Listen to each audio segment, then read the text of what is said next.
La Iglesia Bíblica Guardianes de la Palabra presenta su devocional de hoy. Nuestro devocional de hoy es de la carta de Santiago, de su capítulo 4, los versículos del 13 al 17, los cuales meditamos en el nombre del Padre, del Hijo y del Espíritu Santo. Presten atención, ustedes que dicen, hoy o mañana iremos a tal o cual ciudad y nos quedaremos un año. Haremos negocios allí y ganaremos dinero. ¿Cómo saben qué será de su vida el día de mañana? La vida de ustedes es como la neblina del amanecer. Aparece un rato y luego se esfuma. Lo que deberían decir es, si el Señor quiere, viviremos y haremos esto o aquello. De lo contrario, están haciendo alarde de sus propios planes pretenciosos y semejante jactancia es maligna. Recuerden que es pecado saber lo que se debe hacer y luego no hacerlo.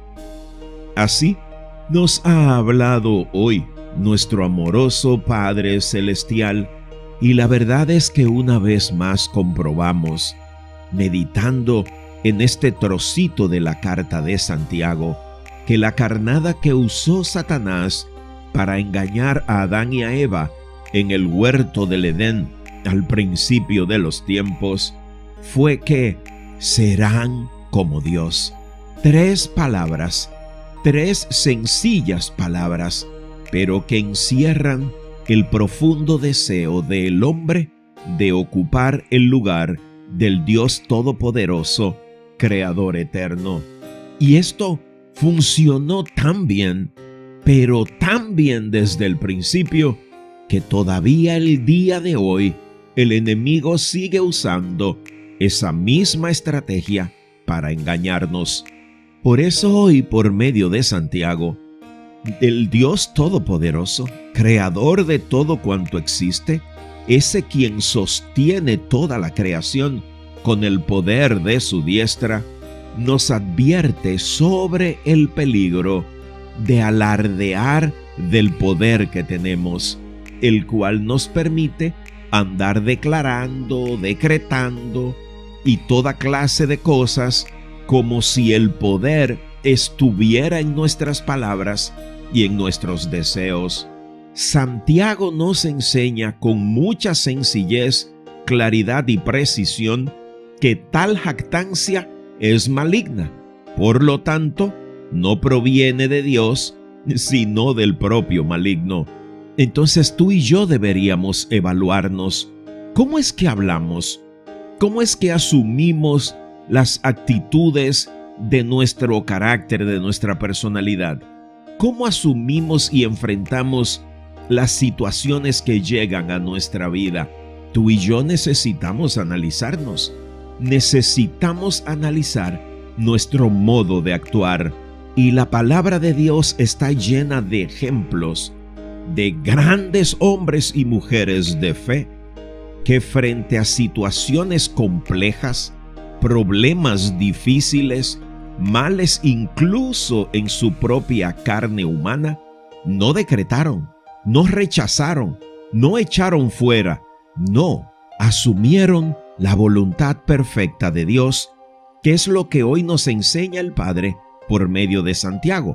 Ustedes deberían decir, si Dios quiere, si es la voluntad de Dios, si está en los planes de Dios, si son los designios de Dios, no lo que yo creo o lo que yo entiendo mejor y más favorable para mí en un momento dado.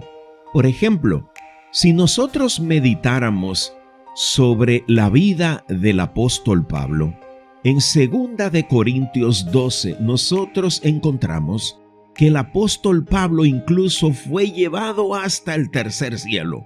Mira el privilegio que Dios le concedió al apóstol Pablo.